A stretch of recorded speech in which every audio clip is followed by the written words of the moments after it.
Last week, I took to the stage to speak at a conference. The lights, the people, the clapping with the walk-on music.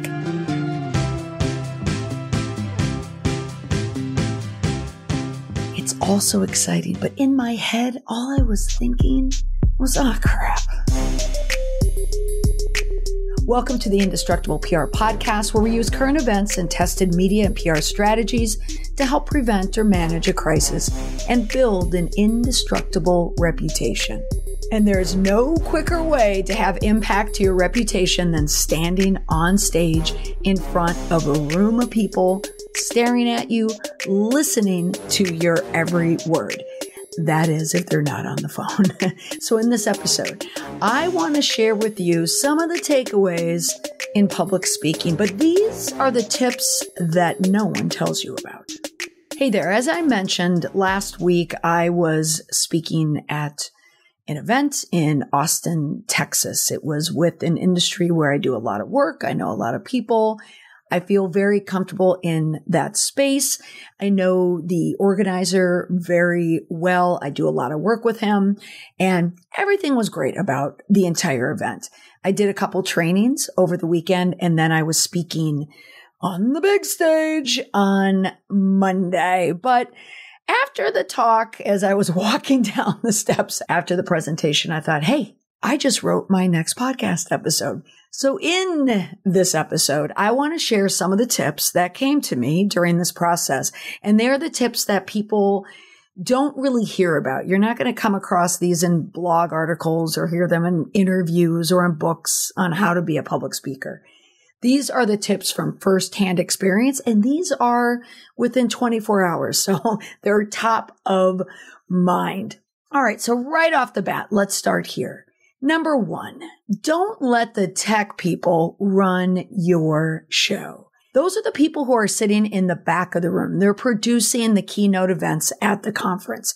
They run the board, the lights, and the screen behind the speakers. Now, don't get me wrong. They are your friend. They're hardworking. They're very, very good at their job. If they're sitting on those risers in the back of the room, they've earned the spot. So treat them as such, because they are there to make you look good. Because if you look good, then they look good to the event organizers, which means they'll get more business in the future. They know how to make your material look good as well. And they know everything about stagecraft. You want to listen to them. You want to listen to their advice, but don't let them run your presentation. Now, in my case, I just had a handful of slides. There was maybe 10 slides.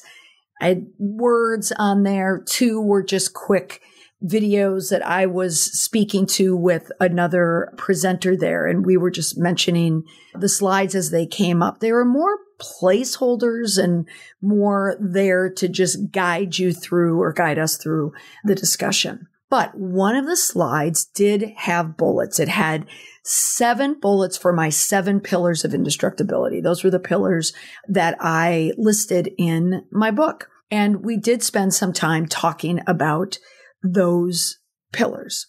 But during the rehearsal, the tech guy said, well, we don't like to keep bullet pages up there for too long. So we'll show it, we'll let it go. And when he first said that, I understood it because it's true. No one wants to look at busy slides. No one wants to look at bullets on slides. No one wants a lot of information. They just want to look at an image or something that guides them to the general idea and also guides their eyes back to you. You don't want to compete, in other words, with your slides. However, this slide was an important slide because we were listing all of the points.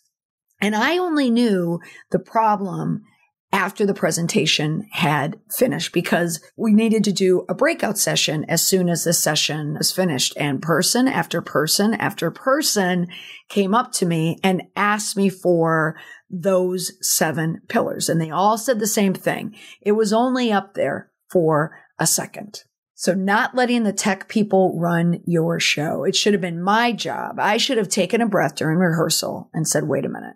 We want people to focus on these 7 things because these points are the big takeaway for the talk. So I should have made that call and I didn't. I let him run the show. So during the rehearsal, that was on me. So when you're in rehearsal and you're doing your run through, make sure that you have the final say. That leads me into my next point, which is rehearsal. Make sure that you do one. Most real deal conferences will have a run through. So you want to be prepared fully with your talk. If you have a deck, you are handing your deck over and that deck is perfect. You should also have a backup deck with you.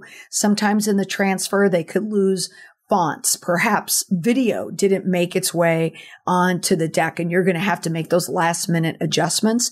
If you have a flash drive that you can put into your computer that you can hand over to them, or you may just put it in a Dropbox, but make sure that you have that backup deck on you, either in a computer or in your phone that you can transfer over.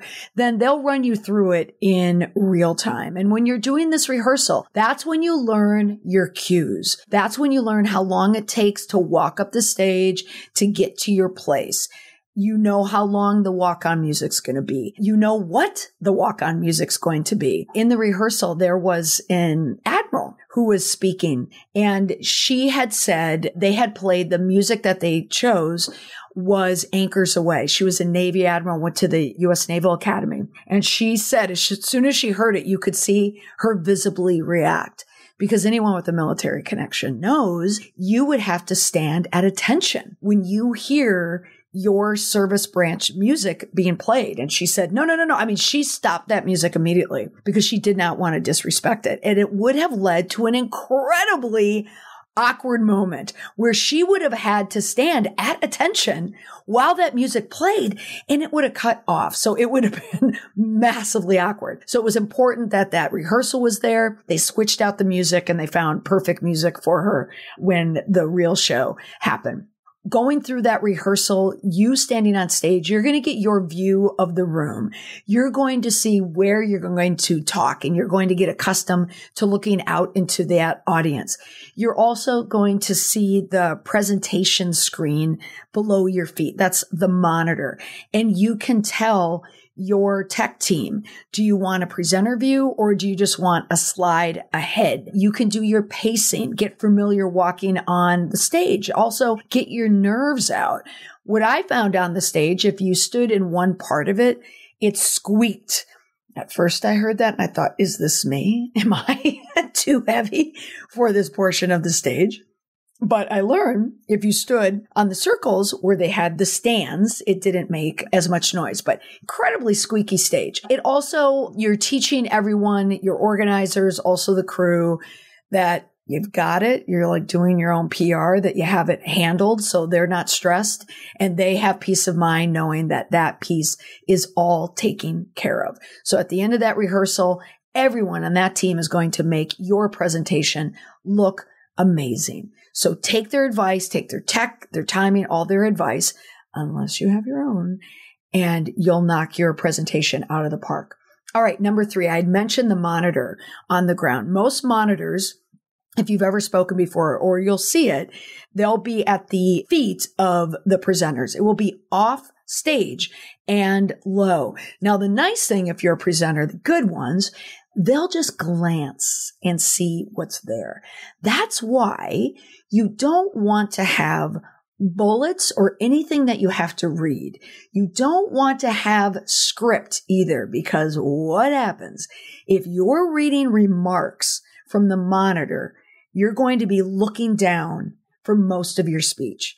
You cannot help yourself. Even if you know that speech cold, if that speech is playing out in front of you, your eyes are going to be drawn to it like moths to a flame, and you're going to be looking at it. That's why you want to prepare your remarks. If you are giving remarks that is a speech, then there should be a teleprompter for you. Like there could be at a podium and you're reading from a teleprompter, one of those clear screens that they have now. But if you're just giving a presentation with a deck, This is why you want to have just imagery and maybe a video. It's pacing for you and it's just a reminder of where you are. And then it's a reminder to your audience to let them know this is what we're talking about. It's just like it's like a guidebook. It's not the book. It's just the table of contents, if you will. So it moves it along. There's also going to be a timer at the bottom and you'll be able to time precisely where your speech is. For me, when I plan these talks, I always plan them in thirds, a beginning, middle, and end. All right, next. The other tip has to do with the deck. If it's a presentation, speaking on stage, or a breakout session, or any type of presentation that I'm doing, or any training that I'm doing, I always have one slide or one part of my remarks or presentation that I call my buffer slide or my buffer content. And this is content that I can truncate into 30 seconds, or I can expand it into a half hour if I have to. And I usually have those either, if I'm doing a workshop, I do that at the end of a morning session. So if I'm running behind, then I can just go through it and no one's going to miss anything. Or if I'm running ahead, I can spend some time on it. I could do some Q&A. Same thing with the talk. Have that buffer slide that will allow you to wrap up quickly if you're going over, or you can extend it. In the case of my 7 indestructible pillars, that was my buffer slide. I had 7 pillars in there. Could have run through those pillars quickly. I could have highlighted just one, the most important one, and it worked out perfectly. This presentation was timed to the second. When I said the words, and you will be indestructible, I had 1 second left on the clock. All right, next. Don't make your wardrobe a part of your talk. And I mean this in 2 ways. One, you want to wear clothes that flatter you. You don't want to distract by having clothes that people are focused more on your wardrobe and your ill-fitting wardrobe rather than you and what you're saying. Keep in mind with presentations, my rule of thumb is you always want to up-level your wardrobe. Find out like what most people are wearing at this conference. I mean, usually it's just, casual business attire nowadays. If you can up-level it by 1, most guys, they're still going to wear the blue jacket with the khakis or dark khakis or navy khakis. Maybe you want to bring a tie. That's how you can up-level it. Or if you're just going to go with the blue navy jacket with a shirt underneath, maybe your pants, instead of being khaki, maybe they are like a darker olive or a gray. You just want to look a little bit better. Same thing for women. It's a lot easier for women to zhuzh up their wardrobe. For me, I was definitely wearing, I'd even call it a costume because I'm not walking around like this, but I was wearing these great patent leather stilettos. I had a black leather skirt on and a blouse. So it was perfect. There was movement there. I felt comfortable in it, but I didn't want to wear what I would normally wear. Like during the rehearsal, I was wearing a black blazer with khakis and I looked like I was wearing black blazer with, khakis. I would never get up on a stage and do that. Also, you can get away with a look. Like if you're a jeans and boots guy, or if you're a cowboy hat guy, or if you're a woman who only wears black with funky glasses, that's fine. If it's a part of your shtick or a part of your brand or it's what people know you for, that's fine. But usually those are for people who are elevated to a point. That might be the president of this or a chair of this. And maybe this is what they always wear. In the case where it was someone who always wears a cowboy hat and he always dresses like a cowboy and he wears it perfectly. He's the nicest guy in the world. Love this guy. He speaks the part, looks the part, and it's perfect. But if you were just random up there dressed that way, it would look off. Also, don't talk about your wardrobe. Don't give a story about why you're wearing this, or I chose to wear khakis today, or I chose this. All it shows is insecurity, and really, nobody cares. Nobody cares what you're wearing unless it's ill-fitting or looks really bad on you or completely out of place. So whatever you wear, make sure that you own it. Next, soon as you come up on the stage, you want to take a breath. And if you've listened to this podcast for a while, I've had this guest, one of my first guests, my first speaking coach guest, Gina Raison. She spoke about the breathing technique of speaking. I have never forgotten it, and I always use it. When you get up on that stage, you have to fix your lights to the spotlight or your eyes to the spotlight. They have to adjust. You're not going to see anything but a light when you stand on stage, which can be nerve-wracking. And then you'll slowly start to see heads. While your eyes are adjusting, that is the time that you want to visibly take a deep breath. Take it in. And let people see you. This is not that hidden breath. And the reason why she says to do that is because, one, it calms you. It calms your brain down and you're giving yourself oxygen. But also when people visibly see you take a breath, they may take a breath and it will calm them as well. And they'll be calmed down. And everybody's going to be in the same Zen place. It does calm you. I'm sure many of you have seen speakers when they run up the stage and then they start talking, and it takes a while for them to calm. And I don't know, I'm very sensitive to that. I feel the nerves of speakers when they're on stage. I don't know, it's the empathy in me, but it's like I want to calm them down. So you see it very, very often. The most calm people on stage are the ones who are able to put their mind in a state of calmness. It doesn't mean that they're a better speaker necessarily, or they have better information, or they're more tested in it. Really, it just means that they're more calm when they're up there. All right, next. You want to dress for the temperature. No one, and I mean no one, is going to tell you this tip. No one. Most temperatures in ballrooms nowadays, and maybe it's just me because I'm aging and I'm cold all the time, but temperatures in these ballrooms now are colder than they used to be. And they can also, though, swing wildly. You may have an organizer who will set it really, really high because that's how they're always running hot in the hotel. Or like in the case for me in Austin, Texas, I was freezing from the minute I checked into that hotel. And when I was doing my training, the room was 62 degrees at one point. And we asked people for 2 days straight to come in and fix it. They never, ever fixed it. So I was chilled to the bone. Went into the rehearsals. I was wearing a jacket. Now, that was a mistake. I should not have worn a jacket. I should have taken that jacket off because I should have gotten closer to the wardrobe that I was wearing when I was speaking. And that is the tip. It's embedded in the wardrobe. Because had I taken my jacket off, I would have recognized that the room was freezing. And this is where there is definitely a gender bias when it comes to these hotel rooms. Guys do not think about a temperature of a room unless it's hot and they're wearing a shirt and they can visibly sweat. So they might have a flop sweat problem. For women, it's different.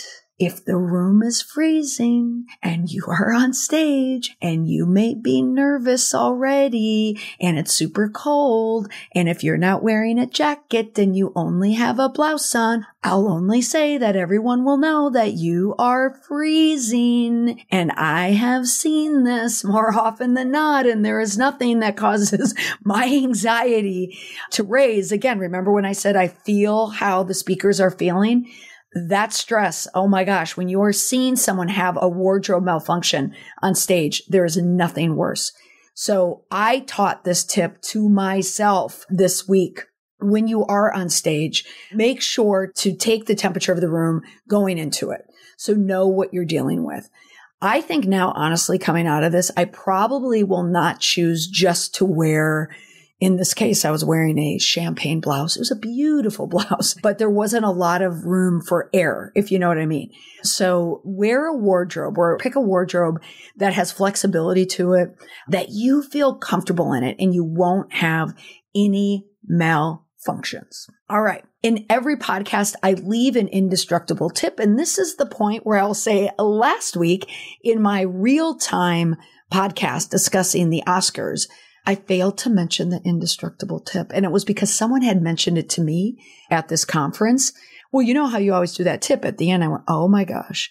When I was doing that last podcast in my state of exhaustion with Will Smith, I completely forgot my indestructible tip. Maybe I could slip it in there. Here it is. Don't slap people on stage. Aha! I made it fit into this episode as well. But here is the indestructible tip for this episode. For every talk, it helps to have a person.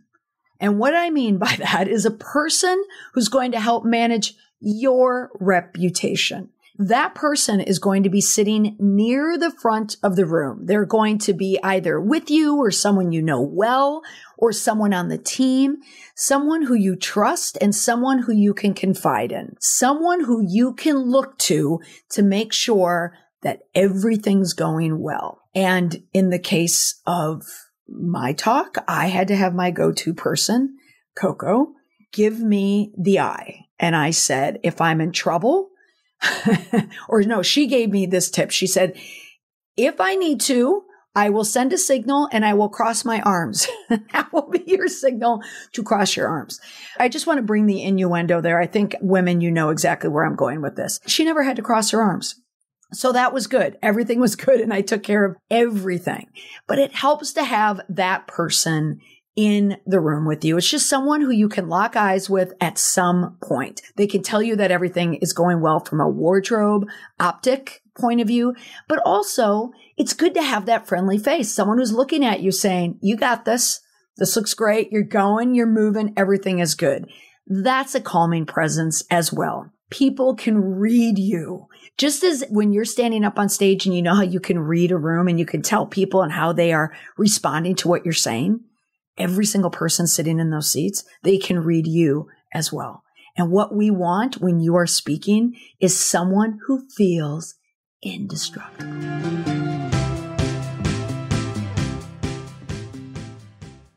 That's all for this week on the podcast. Thanks for attending my talk, everyone. Nice to have you here. I'm out. Bye for now.